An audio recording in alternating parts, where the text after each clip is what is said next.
Bonjour à tous, bienvenue pour cette deuxième journée au salon Batimat. Vous êtes ici les bienvenus pour cette matinale du Batimat qui va vous aider à décrypter l'actualité de la filière du bâtiment.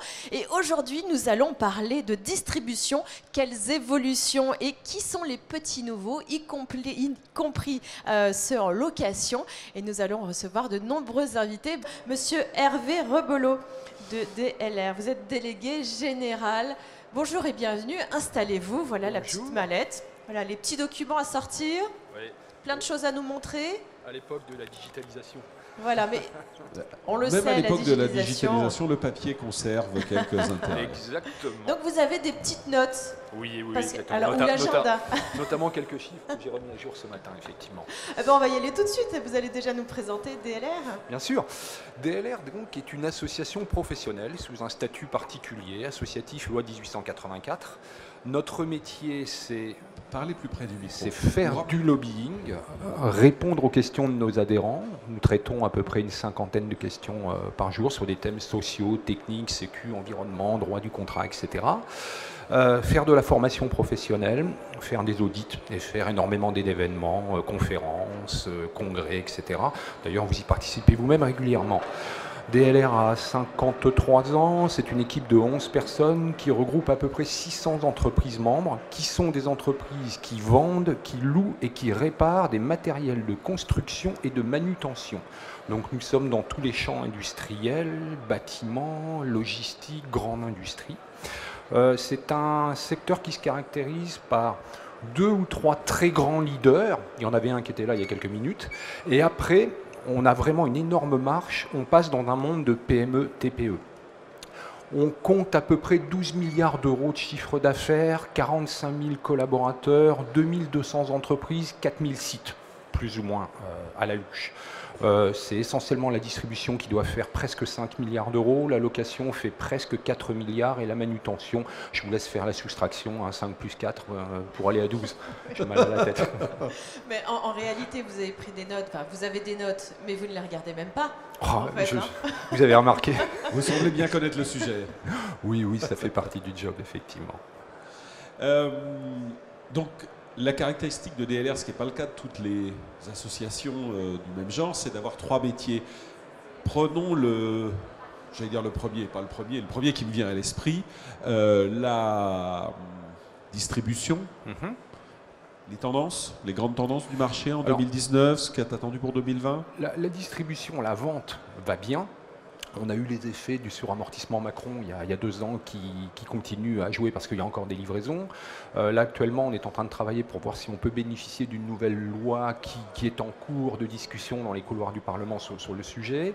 On s'aperçoit que le secteur a maintenu ses emplois, a connu de la croissance l'année dernière et devrait faire une année encore assez bonne, hein, autour de plus 5, plus 6%. Donc ça va plutôt bien, effectivement. Le problème qu'on a essentiellement, mais c'est pas propre à nous, c'est le recrutement des techniciens. D'accord, oui, c'est ce dont on entend parler en ce moment. Partout. Voilà. Partout. La question qui me vient à l'esprit, c'est que le marché du bâtiment s'est globalement bien porté, effectivement, ces dernières années. Donc il nous paraît normal que les chiffres que vous annonciez, en tout cas l'évolution que vous annonciez, soit bonne. Mais est-ce qu'au-delà de cette tendance conjoncturelle, il y a une tendance de fond sur plus de recours à la location par les entreprises et les artisans? Est-ce qu'il y a une tendance lourde à moins acheter, plus louer? Vous qui représentez les 2 aspects du métier, comment ça bouge? En fonction d'une porte déjà largement ouverte. La location, c'est pas moi qui le dis, c'est l'avenir. Tout va être location à terme. Après, il faut trouver les business models. Qu'est-ce qu'on a vu dans la distribution ces 5-6 dernières années? Beaucoup de distributeurs traditionnels, de vendeurs, ont créé des affaires de location pure. Alors, dans un premier temps, ils ont essayé de le faire avec leur gamme, avec leurs produits. Ils se sont aperçus qu'ensuite, ça ne suffit pas. Il faut avoir une gamme très très large quand on veut faire de la location généraliste. Donc, il se passe quelque chose là. Et c'est pas on ne va pas revenir en arrière. Ce qui a été fait va se développer. D'accord, donc qu'on soit loueur ou qu'on soit distributeur, vendeur de matériel, globalement les métiers vont se rapprocher et on va de plus en plus louer, je ne sais pas si le terme location est bon, mais avoir une valeur d'usage qu'on renouvelle et puis bien répondre évidemment à un besoin de chantier, d'activité. En fait, comme vous le dites, on répond aussi aux besoins du chantier et du client.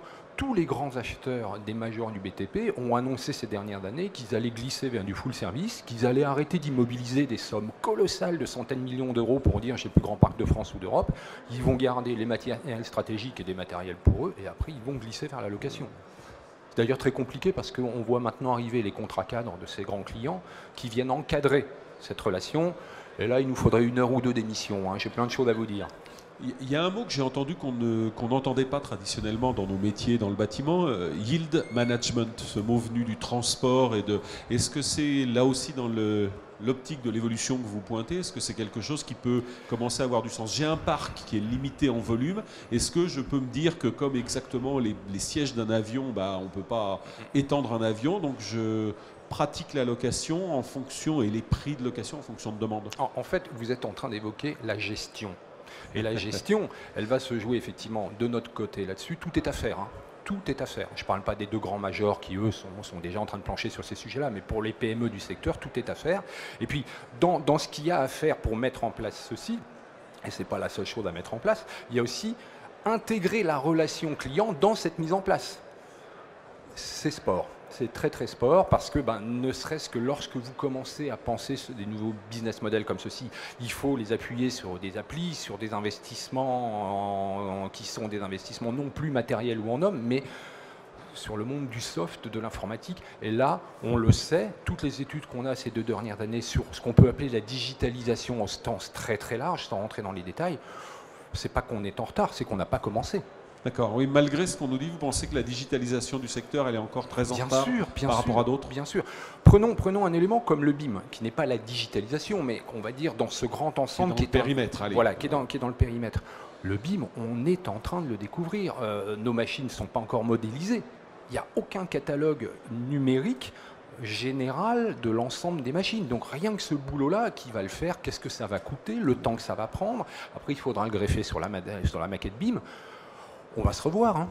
Oui, parce que j'ai quand même entendu des gens qui réfléchissaient à voilà, je vais louer une pelle, mais est-ce qu'elle va dans l'espace de mon un peu contraint en ville? Est-ce qu'elle va tenir? Enfin, j'ai pas les termes techniques, mais vous comprenez. Et donc, qui se posait la question au niveau de la conception BIM d'un immeuble, de se dire est-ce que le matériel que je vais utiliser dans l'immeuble, à l'occasion de la construction de l'immeuble, va tenir. Donc le BIM est un vrai sujet pour vous aussi, que ce soit pour la vente, la distribution, la location. Je vais vous donner une statistique brutale, qui résume énormément les choses un peu violemment, mais c'est un message qu'on veut faire passer.